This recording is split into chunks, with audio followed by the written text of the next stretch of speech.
abazaire abaina abaana b'obwisiki mwanyu mumanye kukebera abaana banyu ego tikuli nti ngabo kubanga ogwo omwana okumwekengera but for safety ebisajja bitugena nswere ebimu bikagwa ensoni imagine omusajja neka katika mwana emyaka 14 sebo seka niwakizeke kumbiza mbantu bona eseka cheka na nyino mbaini mbaza by the way you're not seeing me, I'm sorry, I'm here. Ngugu. Beta akota tekama kafeuta kakakendeze nyinde. Akaba kurolere mu natural. Natural wewe nazo zikatwizira. Beto zine simuzigira feuta. Baito oli fine okunyirira no filter. I'm saying it by the way guy ogwe kyankozerewo imanu of outfit. Nyoka tampa. Chingi chongo. Oina kumpa yoga ni nyowensi mire baby nyowendo ho baitu muratuganyira abakuturora tuli live on TikTok Julius Kyomuhendo and we're going to be live today on YouTube Kitara TV and Kitara TV on Facebook muranganyira nyameso gaino turo nenga the truth is Julius ekintu kya kuruthumu nanga bamwita bati kalibala thank you darling kalibala onu tujamukoleraki a program ya yegi ekwasiroga abantu bayingi muno ona next tent nyamutakizeke kumbiza bayirege ono mwita bati sheka ngo mbusiramu kasitaina kunyegera ibawaye but baina nobwire bwo kunyegera nyonku baba babwiregira nkuisire nkuhiro baitareki obalize aro point yobalize abakazi kuikara ni bakebera abana babo wisiki because abana cyali abandi bakubakoze saga abazairi ne batakikenga because ati omwana ati bamutinisa manyira kibura ati ni baikara ni bafera munda muli. Okay, so it is better nko muzaira I think osigale no okere ofune routine kebera ha abana abazaire muhereza abana banyu ample time. Many children are growing up when they are not virgins, not because baba chuire virginity kurugomba saija abande but because virginity zabo bazichuire no mukabali mukawo nebi braza bitulete bimo bibana nebize bantimu. Hey, you're right. I right. have a friend of mine akakuraina trauma eyabasaija omuntu nabo yejaga mukwata ali musajja nataka kwerinduka then ati inka manyire nyonta amulehole nyama buzabeti kiki abasaija nibotenda abakawera byoti nyamusudia muno naikaga nanye serikao but wante myangama Maritah kurura mazima bagabazi twina anko waitoko omuka anka mazire mirembe ikarana ankozesa hati nyikara ninyerinduka manyire ni wante izo banti mwe before we bring men in our lives we should really save nyowe ekimanyire hamwana wange ngenda kuolekya nabayisikia bakufuna kyalofu ne musaijo ondi no mweta boyfriend no twaramuka abana nibamororo nyekya no funa musaijo ondi omanye bintu bya relationship be difficult today njakuba none nyekyambe none baita tuwe yabuze mbasaija abo bwikaire no havingana bono exposing abana bawo bahereza kisaniki nke kusanga tukuzara abana umwana natanka kuba malaya abo kuba akisana kakihirayo muzaire ata abantu notanga ku blaming ngo umwana ugata malaya baita kisaniki yafunire uwo malaya kandi wabukoze directly baita bayinarolera alo muzaire muzaire we bulikira kubyama tikuli na bulikiro bulikaira kuleta musaijo so umwana akuramanyire it is okay to have different akirura kiriki abukiro niko kindi abo kuba yegeire akuba yegeire hali mami wayi as mothers we should be friend no ati better what like kubaliriza side abakazi abaisiki bonke arona abana abojo no babakozisa ate mbaini ngamba nekintu ekindi hati like abana tibajja kumura third term abana tuleke kubanagiriza osanga omukazi asabiriza uruhumura ruhike embaya musingire bamusindikire mwasenga manya musindikire mwa by the way, be with your child umwana wo banawe let me tell you muleke kunagiriza abana banyu kibaze kintekyo omuzaire nokuro oli so distant amwana ono tamanyano mwana wawe kalaki yayenda bintu kye bimunyumira amanyira omwana when you create that bond with your child the child feels free to talk to kangambire omwana bwokura omwemanyiriza ali munywani wawe nomuntu wena bwageza omutigaatiga ajja nagamba mama omusajja nakunkwata gakabere peta abana mukukura omwana nakutiina nawula mama izire ati atokurura biro bino abana tubatwara mu mabodi nabojo chalia karayo abana bali mabodingi hatu bwahumuyire otokwenda kubaho nawe give your child time actually no masomero oko abana bakwegera yemize nyingi mu masomero hatu mwana bagaruka hamuka mustadinge mukenge mbeera zebiki abukuba ati atokura nkebine bagambye byebisyaga biki abana bakusinga babyegera hamasomero nyenda kubaza okurore like there is a school Kampala igeba kwasira omwana ogwo babere ni ba dragurag but you people on the fact note abazaire mufeyo habana omwana mwojo muto mukebere mukabina akabino karole omwana babagani bamutwalire mbi actually no mukebe taka mukebe nembeera zonka omwana mu studying as a child kurunga mwana mmoja takiye kwera byanka abakazi yes embeera zihindukire akwenda kwikara na abasajja bajo bonka bintu kebyo so ate bitu sakubiroro mwana bulirwa humuyire agenda mukyaro mwajaji bahumuyire genda mwasenga umanye wakidoro orundi kisaje kitaine mukozesa umazire wa musindika mwajaji ajja kusanga ye kikoja na kyo kitandikiye mukozesa first of all sex is addiction omwana bakatandika mukozesa kafoka kaze ajja kuruga mwajaja mukono mwadade yakiyegera atata atahemu kuli hand atini watandike kwegesa yoki abandu obuzi arone bite bimu bitayina akora maiso gabana baitu manyire itu abafirika tunakwikiza we Africans we start kissing in public omwana wawe na akora kwenda kopa norukopereze by rubi abana batukuzara ite tukuzara abana ba family planning ni yake sata kubana akenga oja kuboli gwa kurora akana kawo bakugambire buli kiko ikanika kisingo bwana bwane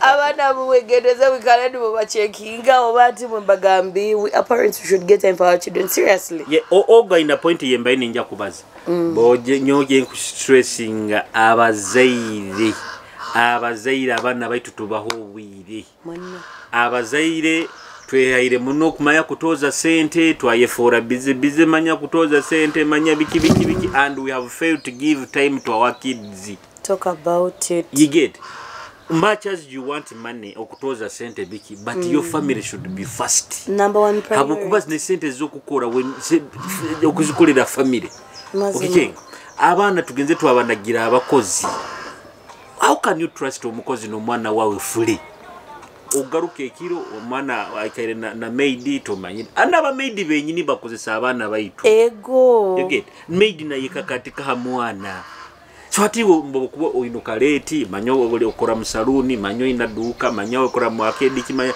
ogaruka saha ina zekiro kanda abazaire abayi okaguza mwana nabiri nabandi tibakaguza bwana nabiri no baraba agambira nabiri mukebere osanga sometimes omwana agubire because tomukebera nabire bataba mugezi batamanya biki because you're too busy kirungi abana batu tubaho wiri much as we are in a busy world tuleme ku trusting afule aba maids na abana baitu you get seriously nyakore ngakaire nyagamba oba ebintu bine bika abana baitu abama bazaire we see them and we predict them but we don't give them attention abokuba bokura story yo nomukazi babage na nyumya gambirege yaruraga signs bet kitasana kumwijaki atakusana kitekereza atasana okitekerezao banti abana baitu kibege kyokurorwa first of all omwana wawe buli kintu kyakozere kibani ki reflecting angeso zawe ati Julius nyowe nkwenda kusobora abana bamu tukukura twine emize not because we want them, but because of the situation that we have seen. Omuzaire akutoka na mukazi waye in the presence of children. I don't know mzemi egimu yitu nakuleka. Kutoka kungana kurwana mu maiso g'abaana baitu. Omwana omwo osanga nakura n'aba violent. Ate abantu nibatenkagamba bwakibaitu ogwo omwana ataha atyo. Habwakugo omusajja ogwo ayenda kuteera weewo omwana waayi. Ayenda kuteera omukazi waayi. Ekyo kumutera tikyandibaire ensonga. Baitu akanakuzire n'arorra taata n'akoraki. N'ateera mama.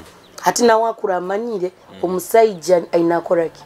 Ati abazaire nite tuba we are always examples to our kids ne bakuru. Nite tuba ekyukululirawo. Bora muri kyantu tibateera like omukazi baba mukwata kulungi tibamuteera nawe nukwajja kuba definitely. Nite tuba ekyukululiraho mukubanza abana babane bakora obaba ni bakura.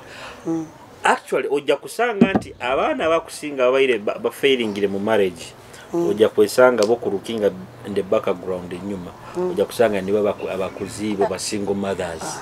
You get habukuba omwana akura na single mother definitely ajja kubatamanyire na value ya marriage. You get niko kurulira nti sometimes but the single mothers abakuza kurunga abana babo. But it's very difficult for a single mother to raise a child. Omwana ogwo akaba omanyire aba negyo lack akaba upright. Yes. Abaina side ya kumisinga ho abataina father figure mbomeze abaina hala kumisinga hata ni aba bana bokusanga bakura baina emize akuzira ina batata 10 kya lero daddy ondi nyenkya dad ondi ozike. So you guys, hello, how are you, Patty K? Kyalotsa zrot kolela live no, eri live wa TikTok, neja kuba live wa Facebook na YouTube. Mwe abakutuhondera mwa Kitara TV mwebale mnoto kubasima ntekaniza tuina Maritah kiro kino badoga ngambira ali busy. Atwaira bana baya nyanja. But for us we are here. Mino tuwatumazira akaire no tutayija. We came. Wiki oba ibiri. Abantu bayindi bankaguza bali busy ni bankaguza show. Tuwaituna me tukwaside. Baitu now we are here, we are back. Mumani. Gali gengi genyini. Kwenda kuba nimba ijukiza wa Kitara Media abantu bakola videography na photography. Amukoro gawo gona bokuboina ebisina mbaga yawe no etaga ebisane birungi no etaga video nungi hikira ba Kitara Media basobole kuba ni bakikukolera. Bakira namba yesimu 0789927635 ojja kuboina aba Kitara Media. Tekanza tujikolera hananka Resort Hotel. Omanyire services zikusengeza Resort Hotel zibagambire. My Resort Hotel gira ample parking space. First of all, ekyo kimanyirwe hanu bwajura iguru abayo ina gardens ezokusa hostingira mu yo night ezokusa hostingira mu yo event wedding any type of party or ina accommodation. It has suits. It has an accommodation ukusigikira habuli level yo muntu bana presidential shoots 0 nayo nampora kanyewe Maritah nazo 0 itavu nampora tumanyire no kuramuza nyo mu hotel tikikuntanga gamba nyine kiyebi bangambire leta batare bikaro ebi bataramuza muri yari noramuze lodge nchaliraho Jakubya maisa ibiri no genda mu pharmacy no ramuze bijuma bakushwaliraho are bikaroli yale ebito ebita kwetaga kuramuza bakushwaliraho lodge zigira discount now. Like what I know about my Resort Hotel, it has discounts for people who are sleeping there for a week. They give you discounts. That's a special case. Yeah, that's a special case. Everything gone at my Resort has discount by them. Gardens Boijano in the gardens they give you discount. Food there is discount. Sauna bagira discount. By na bintu bing by aerobics. They have sauna, they have gym. Kagamba when you come here it's everything. Kandamuki one of the girls abakora Resort Hotel. Manyire nyomu no aba muna sauna hodorin.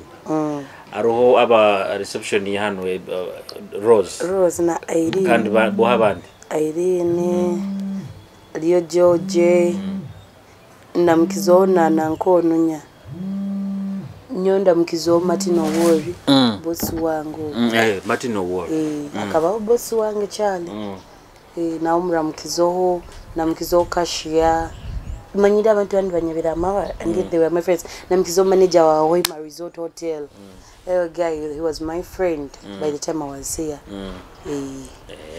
now nanka mbere ninga mbere watakaize ninga mba abantu basabire Kitara FC Bantem Kitara FC bagisabire muno kwitaga Sara because some of us empira ya Bungereze katulema iwo hakiro hagira manio baitu nayongorora mpagiria esingire baba bingirege ijo mukisai mpira gwa Cameroon ona naba nibenda kumuwa security bagambirege mugende mutajja mukisai but Kitara FC is our team ya twebiseze team za Bungereza tugisabire ejja kuterekera abahagizi muleme kuwama araba gambe tugaruke masindi but abana bamuka chef Conrad Catering International Live Masaka thank you Masaka muri muta Masaka mugamba muta njya kwemera hao Masaka I think abaitu ndaraboko banyenda nyemero Masaka onkolera akakoko ningenda mbara kitu mukiteira level ndi Jonadi events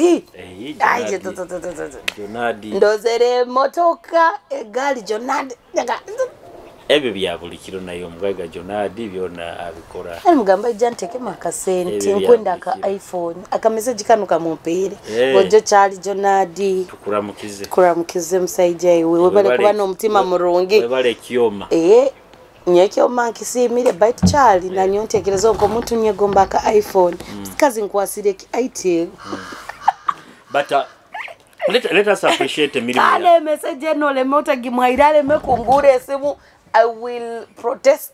Njakasara munka muhereze but let's appreciate us mo Jonadi atunguire byemizano mu bunyoro na heru ya bunyoro one atera sente mukiriandonge FC team eri muri regional league baita sponsoring last time akongeza na sponsorship ya milioni 30 Boma FC eri mu big league Jonadi conglomerate is a sponsor. Kitara FC is a sponsor. Now recently to dingire Kampala Queens team ya mpira yaba isiki Jonadi is a sponsor. Is adding on Mbari Heroes is a sponsor. So omuntu nkogo akuimuka munate kama kasente mu byemizano tibakanya MC Tairo hangout camp Mandela omuntu nkogo jamugambira omuntu nkogo tuina kum appreciating ali so tukwenda ku appreciating Jonadi aromukaza commenting ira yagamba twegeno okujwara kurungi maiso gabana baita yeah that will be also a point nengeri yetujwe kya mabana baita manyire twine binde bitugena ndurora mu filimu nyetutekereza abantu abo babilivinga.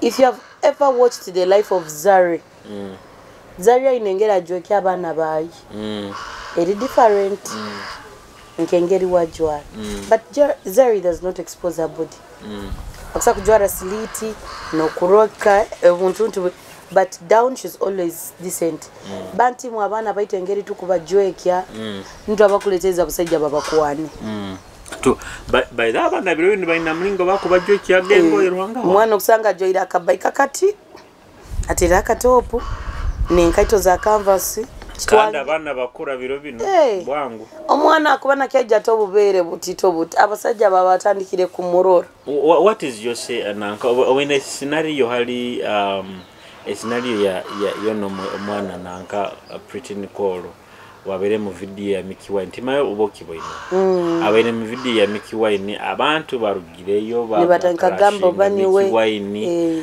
akozese maina mu video as vixen iwo kigamba because Mickey Wine akozere so she's a minor and the way she had dressed but I don't know minor zimukutuletere ebizibu naime minor abantu bayakayimba mugongo gwaye bakira na ba Mickey Wine ngira bakazi bayakenda seriously sometimes we blame people for nothing aro mwana kuija alemere but arohe byokora byo no gamba society rangambaki ayendeza akose public figure amanyiri ate okurora abantu wadde ne bacriticizing but they are viewing definitely wekimwongera viewers mbaire nindira video ya yeri mitwaro vatisaze no 10 mu biro jasibinga nikimanyisa kimuhaire milestone but kana kijamu balisaho kubi people will like kakube kiragiro kiba kirugireyo ogwo musango gwamani tuyale ebijumu maka musango gwamani muno bakusamusiba using a minor bintu nkebyo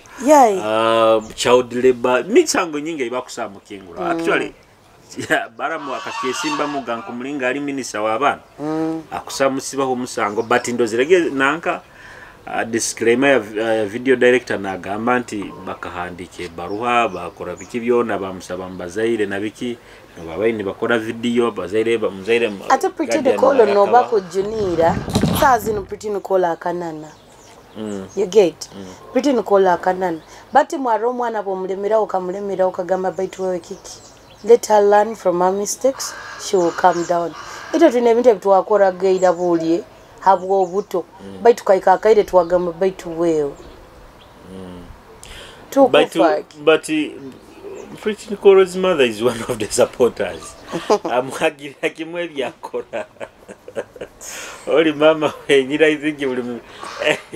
I think abantu bakusiga bakweleze kuba na mama oli the way she supports mwana why I'm supporting muno recently bakadi bamukaguza mwana wo manyire byakora ya wagamba manyire is a marketeer byamanyire byakora tunda by Pretty Nicole nawe yegarukemu kurithuma akakwata ya mukwata amukono ya muteka mwaye ati abokuba akurora atakasa kuseducing omusajja wa kuruthumu akusindika munywani waye akoleki akuane iba waye but seriously how heartless can someone be sometimes kuyamba nakyo andikibaki kibi oyo otekereza okuyamba omuntu chonko omuntu okuyamba kwawe na kutwara nkaki nkekinte ekiriawo nagalali but tuina kulemera kulikira okuyamba definitely tujja kuyamba not everyone otujja kuyamba ntajja kusima okay others will appreciate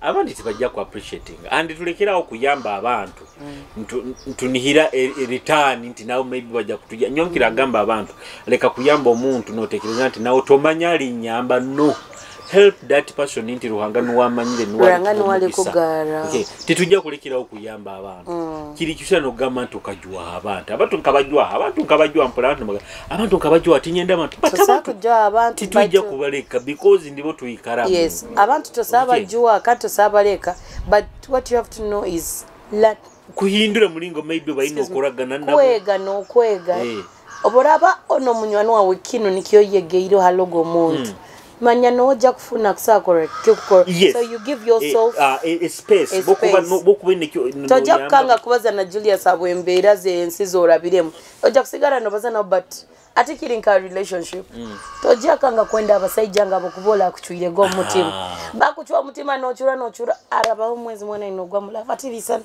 nyobika sanga Maritah no ati aro Maritah ngwa mulava aro musiwo uranoga gamanti boje bengi all men are the same all men are the same iyo bono barolezeho bono barose Julius nkusobola mazemu nyo Maritah bancho mutima bakimali bakancho go mutima tinkwicho baitu nyo muntu oncha wakyale wiki yange kumara kuwedabiriza nkapolingo msai nkafuna lavon kandi bantu bomulekeke kunenya kalonsangire no arabire wiki munoga mama itandi mwenzi mbantali mwenzi erebe yangire ogurukire and by the way niko kina trying until I get someone no actually niko kina kuba instead of keeping no chura funonde jja kususura amaziga kadakika ezo zenyini okay otaikara mu byenyuma banjwira omutima do you know that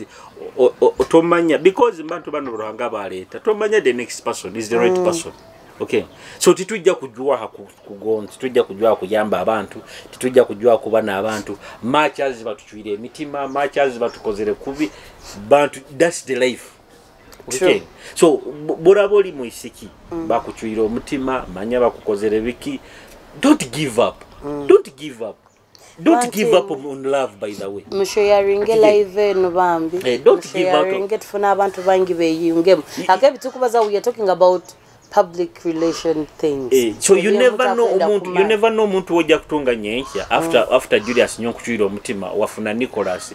Nicholas is the person who is going to heal you. Omuntu ekiroto kyawo kijja kuyikira. Kaita, thank you for your likes. You get. Alex, thank you for joining. So abantu bo bagamba nti it is only when you fall down, always gather yourself and get up. Okay. And every situation that you go through, learn something from it.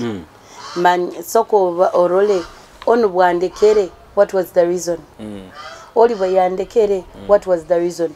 Ikaranzo kunganya reasons zawezo orole erahekizire ku surfacing ezino. And always give the best. Relationship yokubamu. Be the best. Otaikaliza baito nobunya kimukole ilola kande. Tindika kakogeza musaija bokabo mbogeza bakora but you have to keep trying. Yeah. Keep trying. When you fall down, gather yourself and wake up. Stand again. Be the best you can be. Okay. Bakuchawe ogwe mulave ndi nyengi. Bakuchawe because tosako ngamba. That's a relationship. Hati now. Ntati baratuchawa, ntati tulekera okwenda bakazi. We cannot give up kwenda bakazi. We can for God is sex to sagi. Bakuchawa kenda bakazi wengi. Not no banchawa na yosakura my figure mali bakyanchawa. Kuchawa. I just walk away. Actually, let me tell you. One,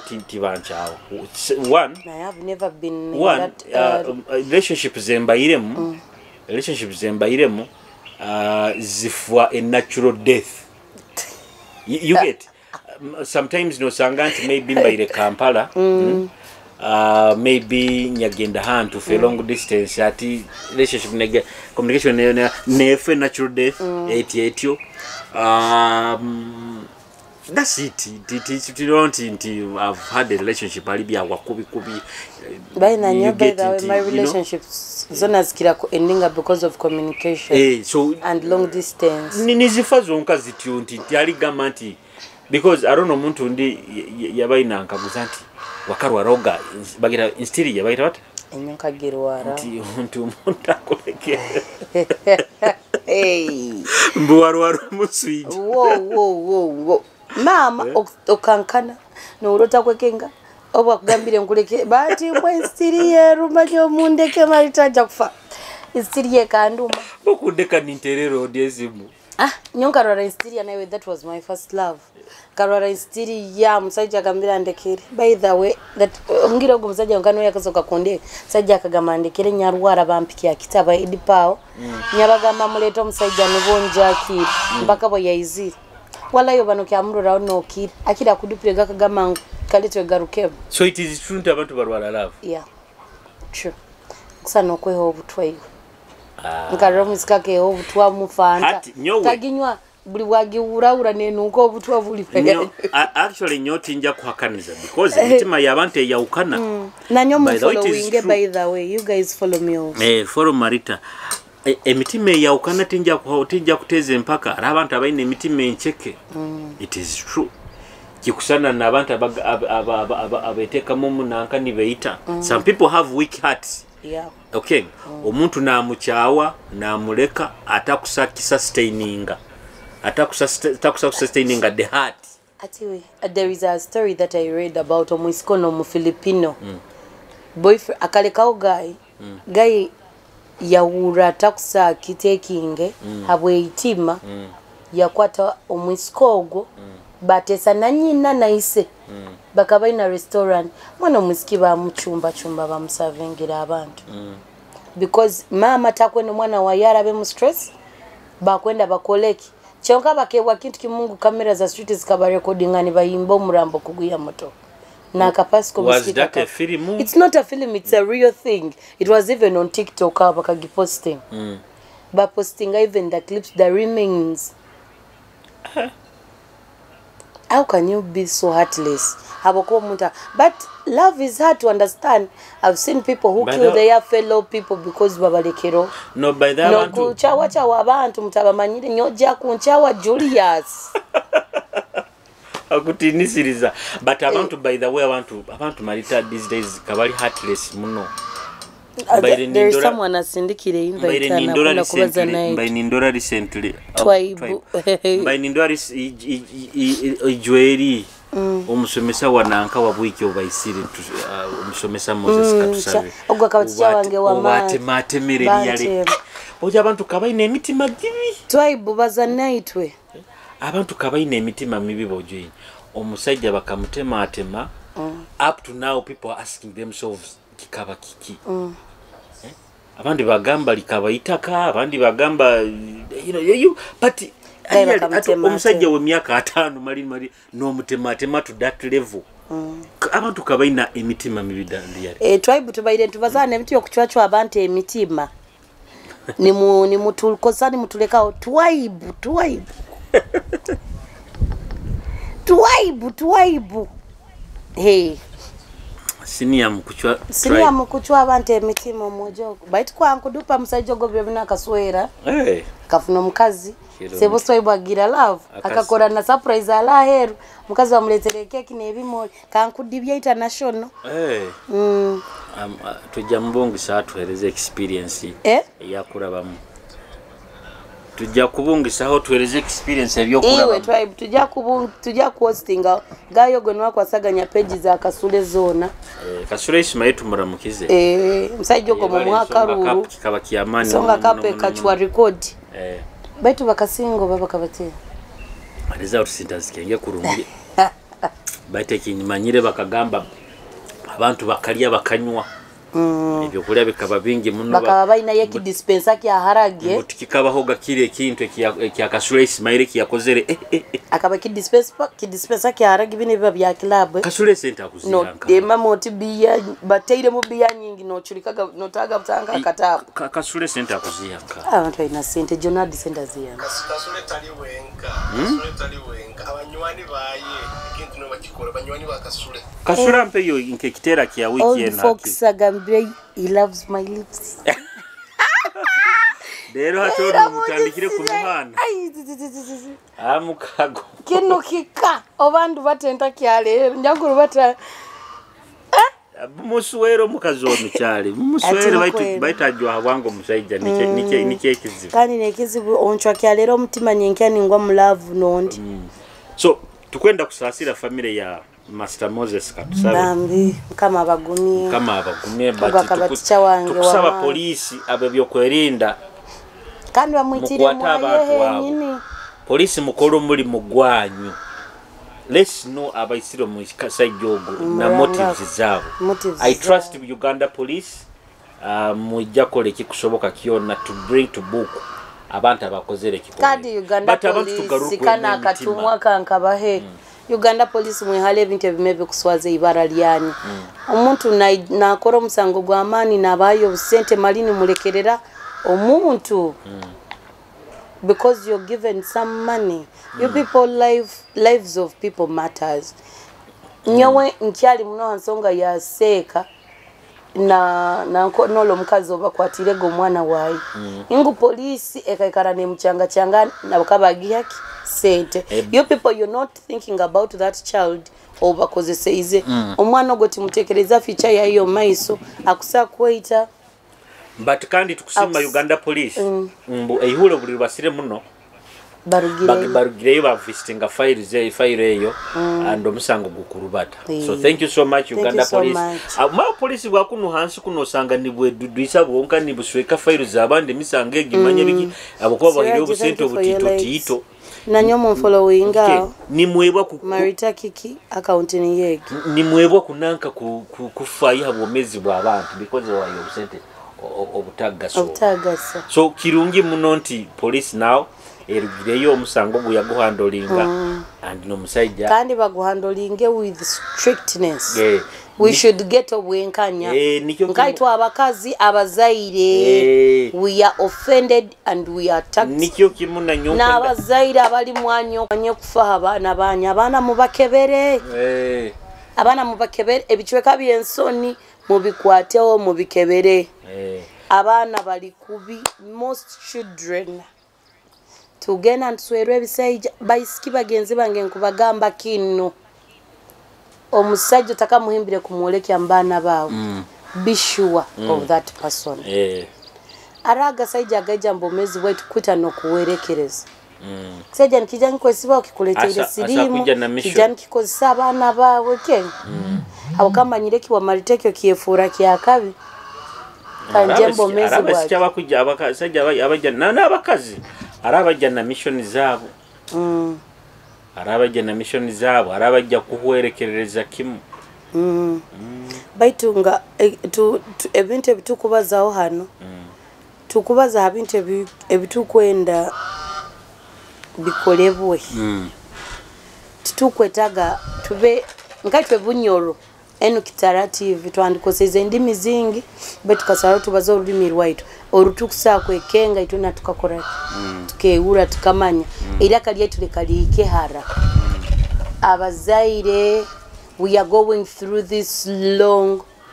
period of holidays take care of your children eno December na abana batwalira mamada abana bazara abana abataina bayise babo abana nibaijani babonabonera street omuzaire wena tayandiendeze kuroro mwana ina abonabonera street hano kandi biso omuzaire akunyumira kuroro mwana waye abanuki but tugaruka ihalikiri abana barahumura kireke kugaruka mukembalizege be with your child abana mulemeke basindika manyamba mbayisenkuru babu mayamba nyine nkuru babu manyomba asenga tikiri kibi fine ku visiting aho kiyaro abana kurora ikiyaro bayisijya but omwana banzobe nawe banzobe nawe mukibiri uruli omwana bayira omwana abugira isomero abana inagaze gazete tugambira gebisiyaga amwana bayire asomero ayizire mu holiday banzobeho nawo muruli bayinyonya kengo siyagira omwana wange oli musaija omukebere uruli omumontaringe kutema imwe byanyu muga nyama tekanja agakwatira munga habo kuboko hari bagenda manya mu byaro nka begira yemize nyingi naho bogira yemize nyingi okay give time your family ebintu byone bya sente birungi tukwenda sente tukwenda biki but let your family be the first priority abana babo bahobire bakebere buragaruka omuka deka kwisiga bwesiga media murorera ire media koze do you know ntabazaira abandi would even advise parents to improvise cameras in their house those ones who are capable yes that is very okay in your house that is very imagine omusajja kutemba akadeka oko tukuyaga yago kuhingura do you know nti abana abandi abazaira abandi baikatwa level nibaha nanka aba maids nibo nibakozesa nanka nibakoleraho homework abananka abana alo kubanda asomere no but how can you trust your maid no mwana wawe riyali mwana akora nawe homework Borabo garukiro kara munabi yeho ekyo ki namuno hataita abazaira take your child out rubata ono mwana wawe made ataroho obara ataroho mukaguze how is it mukebero mubiri gwono roli hati namuno hatito abasaija nite tusinga kwefura kuba bizere ero itamaha bati wonko mukazi umwana wabo kwa no made aro akusakutina kubaza rubata ono mwana wawe mtu wale muleta resort mwikale hano mugule chips zanti basira 10 kandi nabananka kandi naba made abasaija abakazi turabye kurungi ba made bayitu abo kubo turabo buraba made wawe nwa kwikara nabana bawe no murabye ko then murabye kurungi abo kuba ni most cases uisangiye kiniga made akimalira muri ba aro season yaba made babaire batabukire o made olo bayolekeze natero mwana ebisiripa na musamba mutwe baitu nyonku kwasa kwasire boje mukama wange mukama iwe rwanga wange nkumanya arona abantu kuba naturally bali babi tingumanya no kumanya iwe Maritah kugambira kintu nyowe no samba mwana wange amutu wallahi nkukwasa kwazine malanko hata aro na naturally ifa ekyo kibi baitu aro naturally na abakazi kuba bali babi nyowe manyiro babakaza batahangara nyoka nkurabye doka nyobu nkubane nkurabya kubi you feel you're tired genda omwana wange walk traumatizing ataina kya kukozera ali innocent taina buzibu leave my place and go at least rumba nyowe omwaze as a human common but abakazi mukazi by the way side za kiliateto oko akafuna omukozi yabinga omukozi omukozi abo kakaba takisa kitaking ekyo kumubinga omanyirike yakoze akarogo omukazi oli omukazi iba waiya mu rugaho omukazi kayiko nekagana jujumbutuka na yite ibara lyogo omukazi omukazi bakasabira omukazi oli abantu baroga bakasabira omukazi oli abantu baroga nikyo kiri kyenyine kitukugamba obuntu just ekintu ekibeta obuntu human be human bokubolesere made omulesera akuyambe nsonga buchafu butamanya kulolera mwana yes arona aba made betuleta oina kumwegesa because inacho sense ajja kujja atakumanyire tamanyire byo yenda mwegese omugambe nyo nyenda kino nyenda tulesa haziti engoyi bazera bati abako sometimes now omukazi omusikyo gabayisire kuchali enako yaye kugimalira hano okay nyowe manyira abakazi abandi bataha babi naturally tiba maraka ile naba maid okay but yari umukazi nakuganyo maid wange mazena myaka 3 mazena myaka 8 niwankuliza abana bange kimasa days a secret mulono omuntu but atiwo buli mwezi okwenda okutoleze maid buli nyankwe bakutoleze maid naiwe ina hekizi abajungu bagira bananize no wesanga omwana akuzire na nani ogwo kwika bwafokere na musaija mukuru na abugenyi bwaye nani niwe naba nkamama yes kwegamba like nani has been there for this child bulikaire nyine ngera abayiro bulikaire kwenda bakuletire maid bulikaire bakule baita bakuta bamurungi hona abakuli mubi muno nomukamanganira abakozi ba abakuba obuzibu hari sometimes hari obuzibu buba abakazi na kuharambira omusayi no abakazi bano benda kuoleki authority ya amani muno hari ba maid bano benda kuboliki authority nti ba amani muno I think when I get a maid jamukolere uniform ya uniform biri oba mukolere uniform oba mukolere kidizo baitu murabye kurungi borabolire inyama na ore kali inyama food is okay baitu kanso bolara mutwale they can be part of your family they can be part of your family haboko yanga ikiriza iwo obwire bokusinga kumara mulimo obwire bokusinga maid ni waina abana bawo okay ni wakumanya balire mu training kurungi mulinga abana baina kunaba mulinga abana baina kora omukazi maid barabali murungi ajja kukuliriza ajja kubikwata mujja kuikara na kurungi tikiri na kiri iyo kimai tikiri na kirungi kuikara no hindwa na maid mupa tapping na screen zanyezo mtu hobu like so so sharing at your point yo baino leta maid kukutwalira omusaija maid agenda kutwalira omusaija naiwe ina gap yolekerewo definitely abaho gap me living a gap does it give you authority to seduce my man it's not seducing sometimes need to abasaija need to roll a gap in to gamba now this one can fill up this gap habuleke kubaho ne borabole sire maid okwenda if nuwacho bile byokuli no yale kitabu no wasembereza omusaija wawe no wakumusimulira enkaito hati as a woman what I do olikiri gap there is a gap ya maid ya kufiringa relationship ati nawe lekaba maid batwalira abasaija leka bakazi baba maid batwalira abasaija because mukwenda luxury relationships zanyu zino tujabaita muruga abasaija baitu but mukolere yawe maid ounja kuleta omwange nja kubazirire gomasi ati ndo baramubazirire gomasi ate goma abumugomasi babe gomba ati let me give you an example kani mukolege makeup bulike musigirigiti ati muteke bilifsi byarenda inakwikara njwagi atokurura mbaharabo okurura mbaharabo orore bituto bibaba sibisa najwa reki veilu nikisiwegana sigaza umekanuko you're joking ati tibabenda gonze babasweka bona ni baba butikira baito mwaraba kusangira haliba ntumira abakadama bona bantu mwetikyanguire kukolera abantu abo kore myaka ebiri amuntu by the way my mom told me akabakadame yangamba those people are heartless tikimutwalira dakika kuduba dubura akakuita it is true aba kisikia baba nabo jaba bayo bagumira bingi that is why we respect you abo mukiju aba maid abo bo chali baraba mubi that's why you respect you kandi nabantu mu abatu ababasindikire sente zabo banti muleke kulye sente zabo abana those people are suffering I wish I would talk for my mom kazogwa kabonabonera kasente kae but God is always the judge baitu mweke kulya sente z'abagenzi banyu omuntu akakutrustingire deliver leka kusasule kurugira ntobo y'omutima gwe according to what you've done baitu n'abanyanya baitu aba balahera aba balimba harabu nabo sometimes bangiti bakwega omusaijo muroleira internet for example rozire nyo Julius you fall in love with me nyakudupa watandika kunsindikira sente wazinsindikira okuzinsindikira uta how do you start trusting someone with your money eyotuyire because mbo Julius nsindikire sente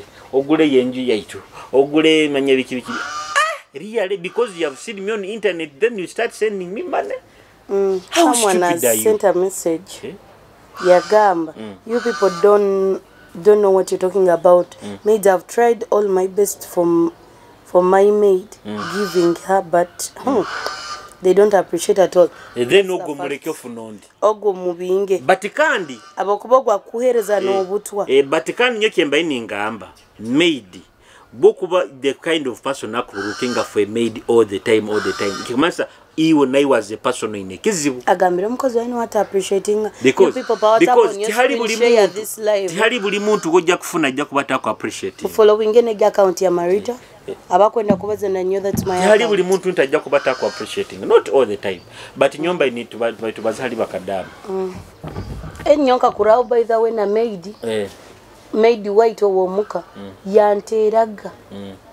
By the way I hated maids because of that.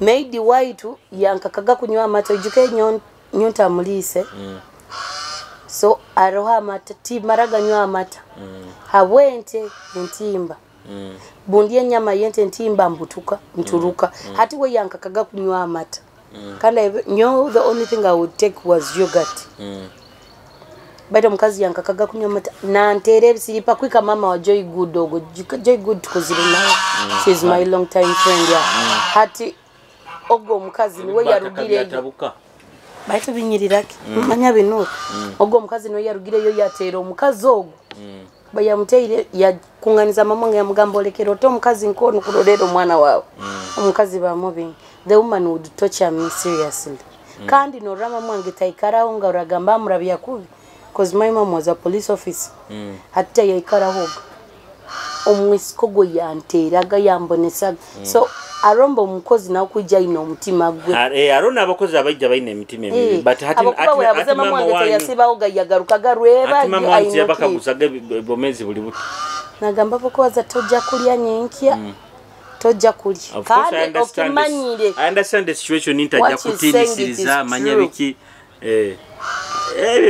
so you people abantu abatukuleta tukesembeza abantu kyalo tubalize muno abasaija abatukuleta kusembeza abana baitu enjwara enyera bya maka gaitu naba maid abatukusembeza maka gaitu aro kuba niwe inengeso zibi aro kan maid kuba inengeso zibi baitu nyo maid kusanga msaija wana oiro nyamujwahiri tinkumanya abakota banzoka blaming omukisaija nyowe maid abakota banzoka blaming first of all maid taina kunyogeza rugoirwa msaija wana umejotiki second of it maid tali supposed kutama mkisika kya mejotiki maid taina kuhereza msaija wange nyina na right ya kugamba iwe chumba gebyanyu na abana ya will cook for my husband that is actually how it abo kuba ba maid abo ajja kuteka make into msaija wao amurogi it is true by that aro maid kuleta omubazi akakuteka under your mattress abantu bakuroga it is true bamuroga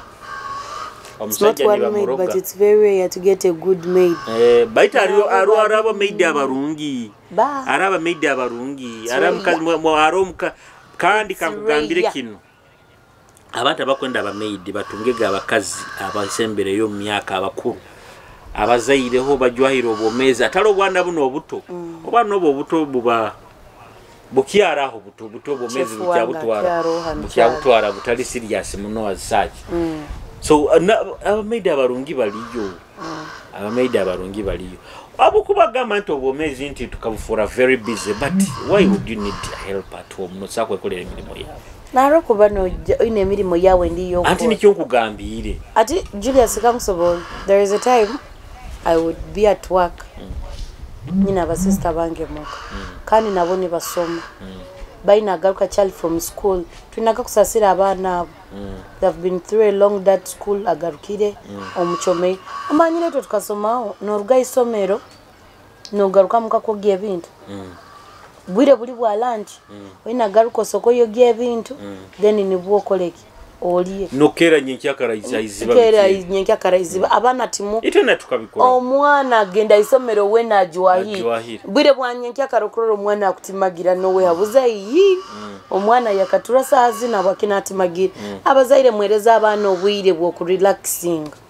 omwana bwire bwa nyenkyakara leka imuke agenda isomero sebo kwenda agenda yogeze ebintu abako kwenda kusiba muko byami the other things ebyokusakora no linda garuke rwebagyo akoleki arehe birungi kiri mbintu bibiri kisakuba kirungi kisana kuba arono kumana kuba arono kuba nikigisho mwana kukora na amani ekyo nakyo kiriyawo because abana baina kwega kukora some of us tubaire mbintu bingi byonna bino the success tukire because we are trained to work okay ari umwana kumwegesa kukora akengente buli sente yonna bagituyira nyoka kugiftinge nti akengente buli sente yonna bagituyira nti tebali bisente tali buli sente nti eba yokoraki eba yokumuhabuha because at let me tell you let me give you an example okura bana gumira baitu tibanguhire okura abana babajungu they know the value of money nti sente bazukolera bukolera niwo mwana wojja kwa sente akugambe why you giving me money. Yeah, this one John has said that, but that one is teaching a child about taking responsibility. You mean you can't wait for your child to come back from school in the evening akogie ebintu ebyo? No, atukwege ebintu. How many minutes did you? Dakika 20 to wash dishes. Atika very simple, just omwana kuba responsible. Titwangire kuba responsible, yes. Anti lindo omwana omukeize nyenkyakara ajumbutukire muturu. Okay, ayogeze ebintu amaze kogie ebintu atayira amaizi asimwire enju then amale ayetekanize torozere na mwana wangu agenzera ata isomero na isana ata aroho mwana osanga wena joy that disorganized mama wa yasigaire mukaga genya arona abana abandi nubakeraga no kulima yorano kyalibe kuleta amaizi iwe bintu andi bakeraga kulima. Do you know why abasajja abakuru baise baitu babiki they are successful? They really don't know what's on their minds because they were trained babasaliraga nenanka nembe. It's not wrong abakuba itwe bintu ebyo nibyo by the way fees zawo zijja kuruga mwani guti gunoge batu nyenkyakara omwana omukeze kuli marwanga ngagenda kusoma. Of course ebikawa because sometimes usanga hati biro bino imwe tugarukire mu mbageta bata 9th century ken anti nikyonga ibiro bino usanga abana bakutandika kusoma sahemu of which na nyowe ati by the kantune mu kamera ebintu ebasomere gokeza abana baitu nyenkyakara mu kirasi sahemu sai 12. When did those things start? Ogena no sanga kana nyenkyakara sahemu sai 12 no gubaga haba boda bikibiki kakera mbuka inakera nyenkyakara asomero liyala amasomero. That is not good. That is not good. Amasomero kagatandike saha 2 kichweka baitu isai 12 ntakana kakere mu somero. That is very bad. That is very bad. Usanga bambi bakolekya omusajja akere nyenkyakara ajwaire bambi no bwana bona bujokeze uniform abukwasiriza 12 na busendekereza isome. Then abana bamu, that's why they are ending up being kidnapped abokwa mukubaga banti mwe muzaire omwana wawo bakuba nakyali mu primary na genda isomero. Taking a responsibility imuka mukitabu kyawe rugayo rero mwana wawo atuzira ata esoka alisanuruire oba okusanga omwana atuzira isomero nkaito tiziteirwe mubazi hati nyowe nkyali hamasomero. Why do you introduce lessons za nyenkyakara manya saha imemu saha 12? Why to these people, my for example maybe ba candidates manye biki it's very okay, but lower classes omwana, why should the child start lessons classes manya saa hemu manya saa 12 you want them at school really and mukuba manya na extra classes manya biki amasomero boje ebintu ebyo tubikangi tubikomye tubikangize kim and in the point yange agenda hereba maboda the other time ukaro wa boda ateiro bwana ovu bwana enyuma ateire bwana buna mu maisa ateire bubiri abana bona mukaga abateire ha boda men much as you want money but make sure abana baitu babe safe tosa kuteka abana mukaga bona hapikipiki yemu no borano inda sente abazaire naite to be responsible make sure anti wa boda kuhimba abana bawe omwana ali safe mwe baraikalira boda ikaliro hata you get so to be responsible na our kids nikyo tugaruka kugamba iwa abana bakolekera obyamire bagenda isomero tumanye no boda mulinga bahekere tumanye na boda bakubaheka taking a time okengo wa boda mwana wa kara boda aikara hata bamuvuga bata you get so abana masomero bojenye much as you want results mbana bano tuleme kuba traumatizing kubakeza masomero kubakeza masomero nyenkiyakala let lessons begin saa 2 umwana saa 2 aje kuba na asoma saa 2 mpaka saa inagenda break 5 mpaka saa musanju agenda lunch mpaka saa 11 baitati mukwenda abana basome bafune na extras manye mpaka saa 12 saa emiyaro bagone bakyali mu class bakusoma biki and nobuzibo bundo in most cases biro bino abana mukubasomesa kukuraminga abana these days they are just cramming they are not tiba kukwata like ebibakusoma because bakusoma kuhitipura bebigizamu bakusoma kura bebigizamu all the time tiba kukenge bantu bibane bakusoma that's why in most cases abana bakuturuka ga masomero bakubaga balimo batyo baina make kukaguza baina mu ekintu a question mark because bategi bakakwata bukwate ebintu bakabikuraminga you get so abana betuleka tubasomese kukuwata not cramming omwana okumusanga afunire first grade but first grade yafunire just ya kuramu waka akega 1 + 1 = 2 okay nikyo ya kuwasire yakiko era ukahindura gap formula ukagihindura ukagijanga cyanga oja kwezanga na akigwa because he crammed he did not understand that 1 + 1 = 2 how does it come you get takimanyire you get so kwenda alama somero gona tijja kumentioninga amabara ga masomero but tufeya abana baitu kubasomesa kuwata not cramming. And then secondly I find it weird omwana omuto kwanga kumusomesa mu lulimi orunyoro abazaire abakusinga matches bakitwara nkakya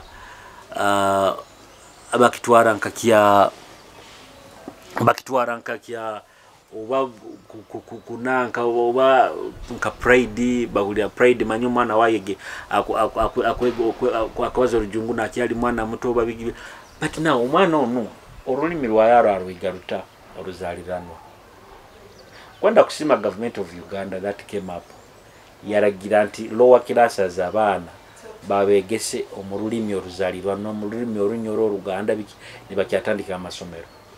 I have a neighbor kana kaika kyali kana kato myaka 2 I think emyaka 2 aho akabalizo Uganda akabalizo rujungu where are you going where come here omwana tandika kumubalizo mu lulimi lw'orunyoro na kyali muto mubalizo olulimi orunyoro mubalizo Uganda barabali muganda ayego olulimi lwe na kyali muto nikyo kimona amasomero it is not pressure nti omwana ayego rujungu tukikyali ki orujungu amuta na rwega ali mukuru akuzire but omwana mbakula na bazorujungu akuna na bazorujungu that's a foreign language That's a foreign language. No, abana bainakura bamanyi. Mentality ya colonialism. Hatira makaisani mwana wao mutwaire naiwe mubanta aba society. A society yanka. Idoron. People atire kangusobol. Omwana inakura ebe bintu bireke. It is not a pleasure. It is not into mwando or jungu nuro making umuntu successful. Does English make someone successful?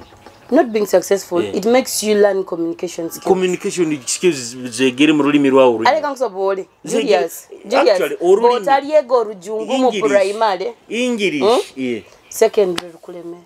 Nyomanyira abantu abatasomero abatagenzire no musomero orujungu baroga bakuzira. Actually English is just alikiba. It is alikiba sentence asasuire kwego orujungu zimani. Yes, it is. Leka kugambira akaba yedimirenga ukawe abajungu akabonesa munaba Afrika talisoma rujungu sentence asasuire kuwega amazire kufuna omanyire kanso orujungu mu despise is another language. Dulirimi rundi. Nkobo kwego Ruswahili, nkobo kwego Ruganda, nkobo kwego China, nkobo kwega Ruki. Much as it is an official language here. Nyowe nkusigala ningamba leka abana babanze bega orulimi rwaitu oruzaliranwa. Omwana wa P2, omwana wa P1 musomese mu rulimi rwo ruzaliranwa leka kumukakaho the foreign language. Systematic inaibakagihaho. We don't teach in systematics. I have a grade 3 certificate in teaching. We don't teach systematic. Omwana tiba mwegesa muru omwana toli suppose no kumexplaining iranga wakati uli hoima abako kwendo mwana yetegereza noranka kumexplaining ira murunyo. They don't allow systematic. By to ekimanyire it's that in every class even a baby nursery P1 okul bagirayo lesson egyo bageta language ati nuko kurulira abana egyo language niho mwana asomero rulimi rwe niko kurulira abana Buganda bageta language nga babani basoma Ruganda oyima bageta kusoma no kuhandika niko kurulira abana kyembaine ngamba abana bakubasomesa bata tuwoko baireki. What do you support? Bakubasomesa tukurama bakubasomesa tukuramu tibakumasomesa to understand. That is the truth. No, there is no truth about that. That is the truth. Omwana alika kengo rulimi rwo ruzaliranwa. English, you can always learn English. You can always learn English. I've seen people suffering getting opportunities but they can't. Do you believe orujungu? Dora hano kenzengerera umutabanize tatangiye kurwega bwega kuzi. Isn't he a successful person? Successful by to rozerengera bani umutabanize nibasano kumuhesa ikalira. It is okay orujungu kubata rumanyire tali successful. Tali successful. Guys nyonja kusoka ndugeo online. Tali successful. Orujungu niro rumufori successful. It is his talent. But actually, but when you make money, bonko bani ninyenda iyo manyira orujungu nyonta rumanyira I can even hire a translator. Mutumule kinanye kuteza orujungu is just another language.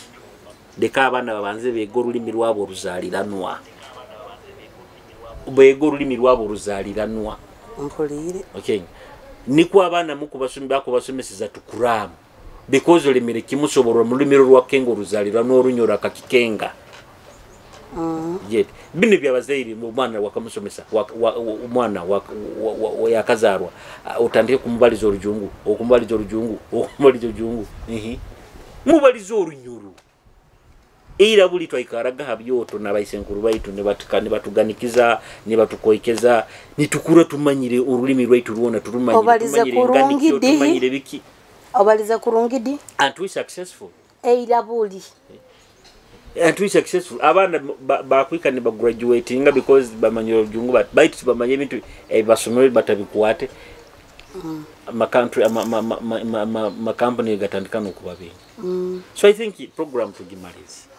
By the way guys abakwikara Kinobi oi makampala imwena bagama mugende muhagire myanwanga mwita Chingchong Fashions Kinobi yaho obanoke araba hameru amafuta ga meru eduko zirura muhanda guno kukwata yana then posita erugura akaduka kayoja akara mwana mto MC wa mani buy to guy in a good design clothes pame mugende mu mwagire is my friend nyenye designinga na nyoke aleronye jwekeze engoye zo akan designinga recently so ko low outfit Chonkanya zijwara that day. Nkakurura mu kirabu.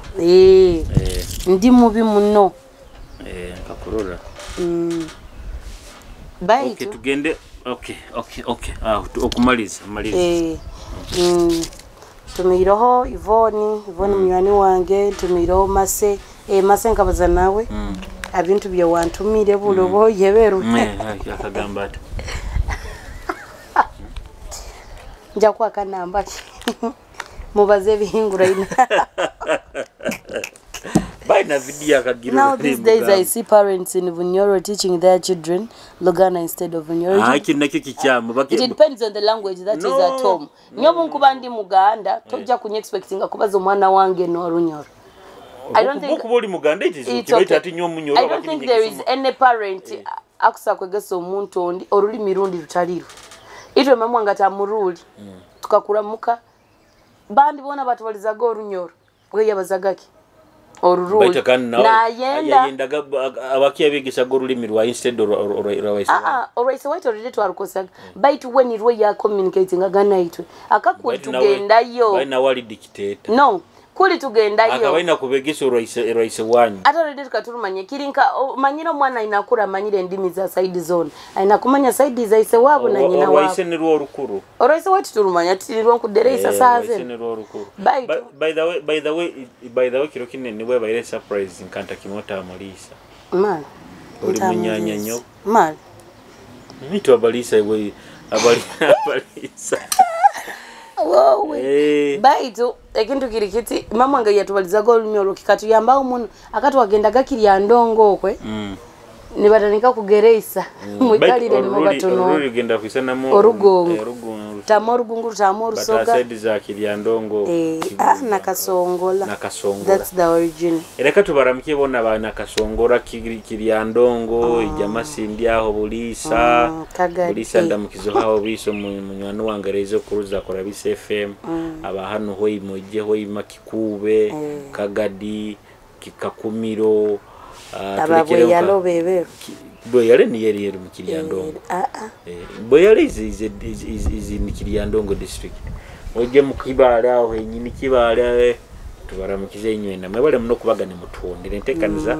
tukwenda ku bantu gimaraka shumikano kenyina bayire ono mutondera mwebale muno urataka subscribing gira YouTube channel yetu Kitara TV please subscribe urataka likingira page yetu Kitara TV please like the page what following Julius Chimwendo TikTok Maritah Kikibe TikTok Maritah buliamo nangoza ibare eriyo Maritah Kikibe so aboki TikTok tumuramukizo aboki muramukize Jojo then around manager wa Jene bamwita batogo miskogo nyowe ono wa property rugali nangono nyowe manager wanankata King Decent bakako King Decent na waliyo aina management ngoto muno Roneti Holy basha Shanok inayo event ya ikana kantu bambika mompe campaign zimalo campaigns Shanok has hey Maritah how are you Shanok inayo event ya Yematuga Friends of Shanok boto turn up on 26 banti mwabali Kampala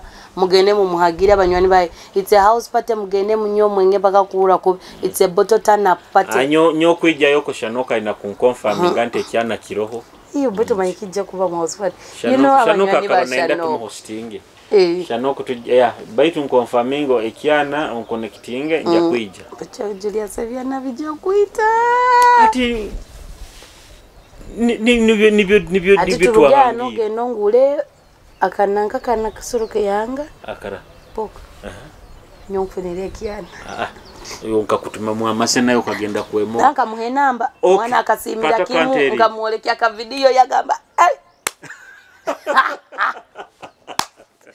When akasima I've really enjoyed your program but dear thanks thank you to kibambe bale kusima every Wednesday ni watu bantu kila kulaunching this show but today we decided to do it on Tuesday since we have spent 2 weeks energy kuba YouTube tomorrow ni watu jako contribute aba TikTok kalero mukifunidem live mubai thank you so much we love you very much TikTok family watu gene maiso nayo